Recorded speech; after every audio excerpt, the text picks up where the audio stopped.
What's up? This is Adam from Lock 6. This is the $1 Million Ganja Chronicles. On this episode, I got Vic Daggs II. I'm here at Late Night Vintage Market. Tune in. Studio all day, I miss my appointment. I give them the Olay, chips like they lays on my shoulder. I'm giving out the poison. Maybe it's purpose, lately it's working. If I'm being honest, I don't know where I'm going.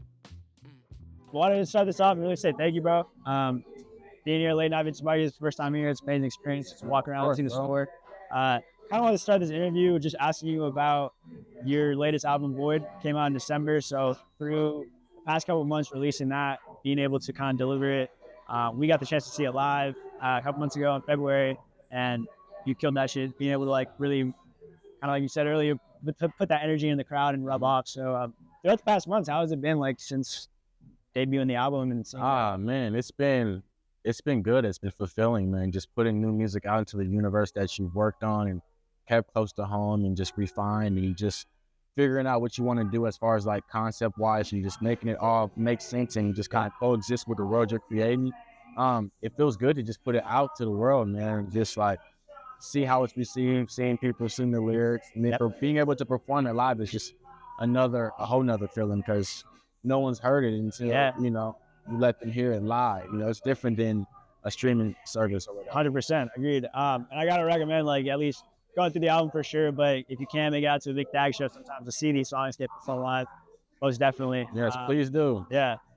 Going through like kind of the creative process of it, I know you collaborated with the producer Budo on it. How was that kind of connection and, factor into getting it prepared, getting it mixed, getting it mastered, doing all that jazz? Man, working with him is like, it's really, really easy to work with him because we do a lot of things like very quickly. I might just hear a loop and just like want to record something. And on this project, we were really into like sound design. He's very good at like adding little ear candies here or things here and just kind of making it all cohesive. For sure. So working with him was just, the recording process was very fast. And then I think we went out to LA and recorded a little bit to see if we wanted different takes. We ended up not wanting them. So it was just kind of a trick, just kind of refocusing in some sun. Enjoy some time down there for sure. Exactly.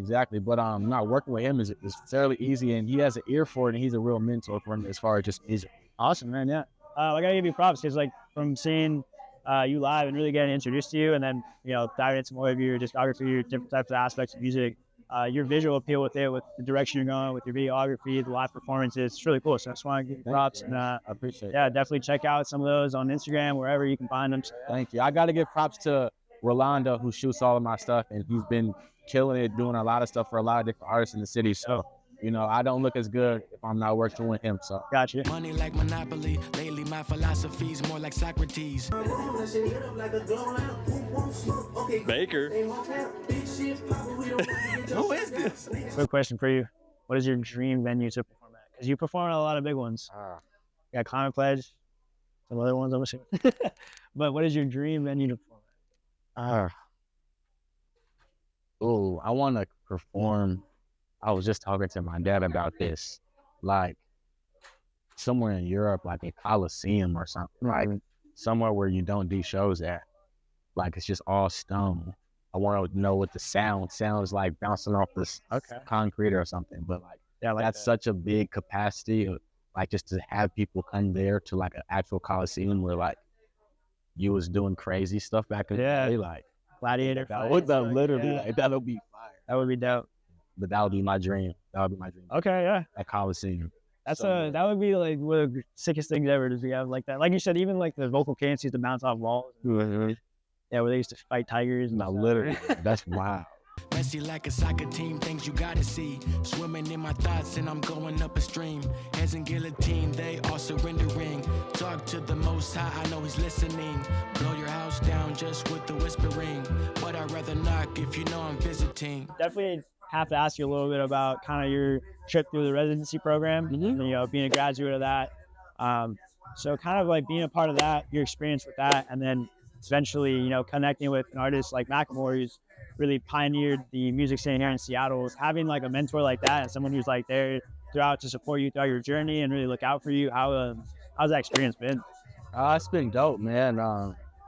I think that the one thing about going through the residency itself and being able to say that I'm on a project that he's released out into the world, the main thing that I appreciate just as being a human is just like him. He's never changed. He's always been like the same person. Yeah. Even when I like before I even did the residency program, I think he had came to like a city music day or something, and like I had rap and just like seeing how that came full circle, but him still being like the same authentic person is the most eye-opening thing for me as far as just like seeing where he's at in his career. Definitely, yeah.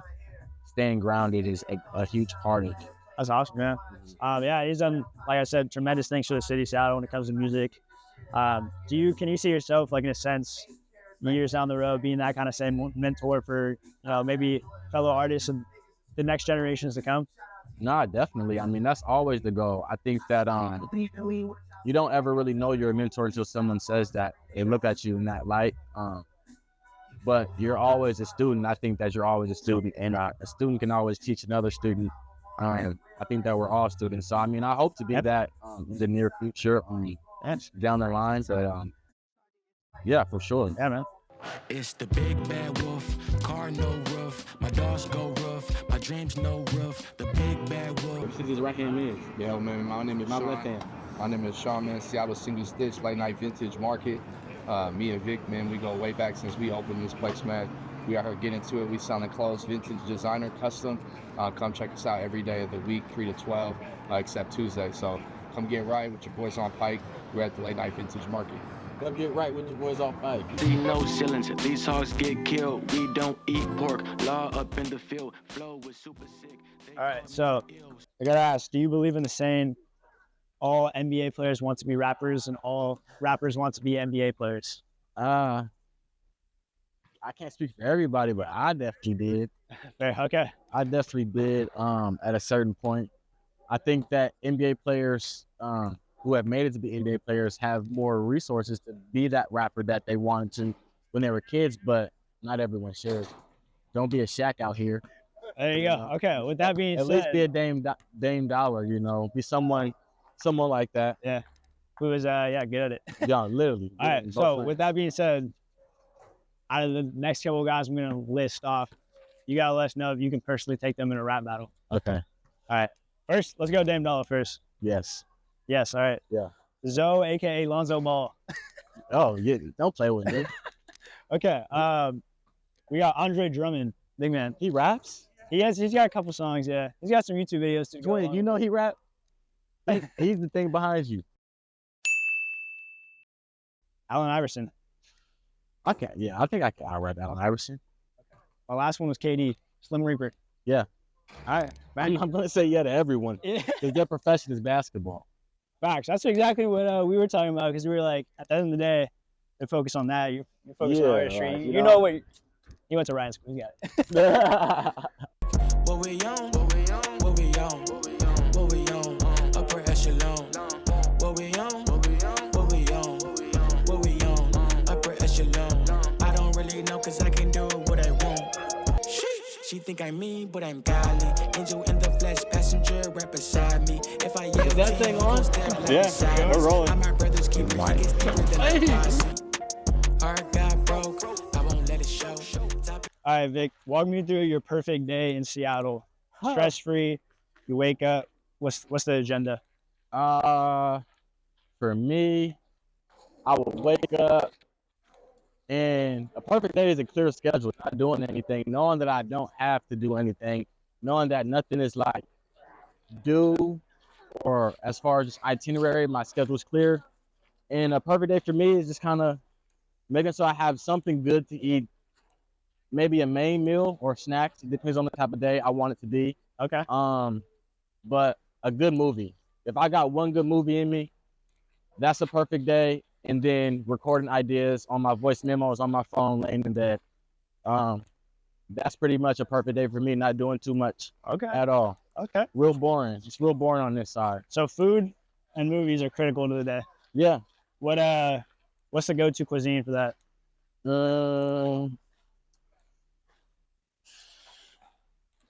Maybe a good soul food meal. Okay. That's something, because I know if I got a perfect day, a nap is somewhere in between that. So okay, yeah. I need to eat the soul food, watch the movie, fall asleep during the movie, wake up, finish the movie, And that's when are you going back in the movie?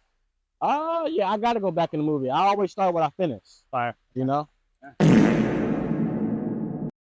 That's a real principle to have in life, y'all. All right, so with the movies being an essential piece throughout a perfect day, what are the last 3 movies you watched, if you remember it? I say my last 3 memorable movies I've watched. I watched the new Aquaman, which was cool. I watched Paid in Full, just a classic. I've seen it many times. Very, very good. But I also watched Beau is Afraid. Oh, I have not yet seen that. I've heard crazy shit about that. That movie is. I'll have to check that out. Yeah, you gotta check it out. All right, so personally, we both have the same thing where we both list down every movie in our notes app that we watch. I rate mine 0 through 99, and I'm trying to base it like an essay based on like script, the plot, acting, if it was really portraying the things that it was meant to portray. Do you have a type of system? I definitely, like, any movie that I list, I know I'm going to watch, and I know that it has the potential to be a good movie. Yeah. Because I'll watch the trailer, I'll do my research, I'll do my cliff notes, and make sure that, like, this is something you watch. Like, but I'm also quick to turn off a movie because I'm one that doesn't like to waste his time. If it's not going to be, like, beneficial, if I'm not going to learn anything, like, creatively from it, or, like, based on a true story, or, like, a documentary about music that resonates, or, like, I'll quick to turn something off. Okay. But I don't really rate it. I don't think I care that much. I think I'd use it more of, like, a creative outlet, also kind of get away from. Cool, yeah, something to learn and kind of visualize, inspiration aspect. Yep. And I'm a walking angel who tries so hard to wait. I promise that I look back, I watch my back. These days, spiritually attacked. My protection better than a strap. Sun recharge, thinking got on black. Tank on full day, ties flat. She want wee, but she don't speak French. When it comes down to it, Vic Daggs is getting ready. He's gonna go out for the night. He's gonna vibe. You may see some women at the bar and stuff. What are some things that you factor in to whole woman in a sense? I think that for me and for any man out there, really, like, if you be yourself, you'll attract someone that likes you because they are themselves. So, like, I don't really like to go out and force anything, do anything out of the ordinary. I'm not going to be the loudest person in the room. I'm going to be a fly on the wall. And I'm just an energy guy type shit. That's just, whatever is attracted to me or whatever I attract, I mean, it must be in my orbit. So that's just kind of how I think of things. Word, okay, yeah. Sharing the sauce, sharing the knowledge of just a little bit. A little tidbit, yeah. Not too much. Yeah. You mentioned it earlier, but kind of like the Blackout Space and your sense of music. Not drinking Blackout, but in your sense of music. You talk about that a little bit, like your kind of your approach to that in a sense. Not for sure. Blackout for me, like, it's more of a spiritual achievement. Like, I black out.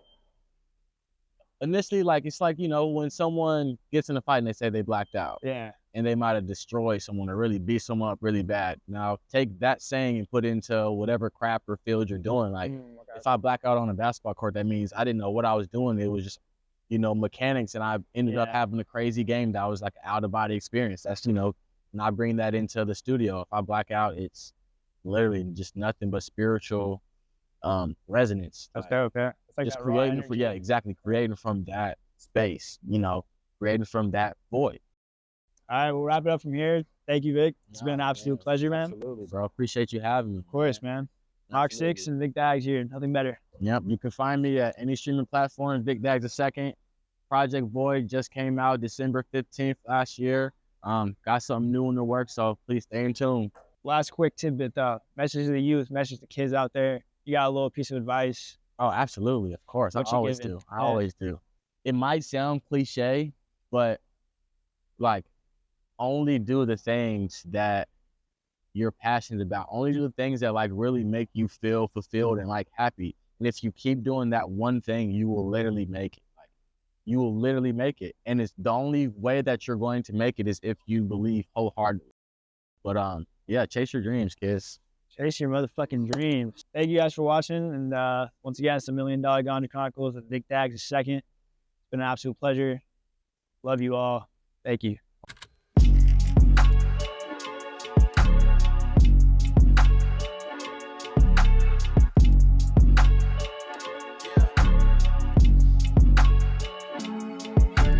Back against the wall. Ring, ring, ring on my phone, God trying to call. I've been in the gym and in real life I ball. New software installed, new flows been evolved. My life, I seem to upgrade it. I'm jaded, I'm faded, I've waited. The things that I broke down and somehow created. I talk to the homies, that's manifestation off tops, but we still run. Let's cut that. Let's cut that.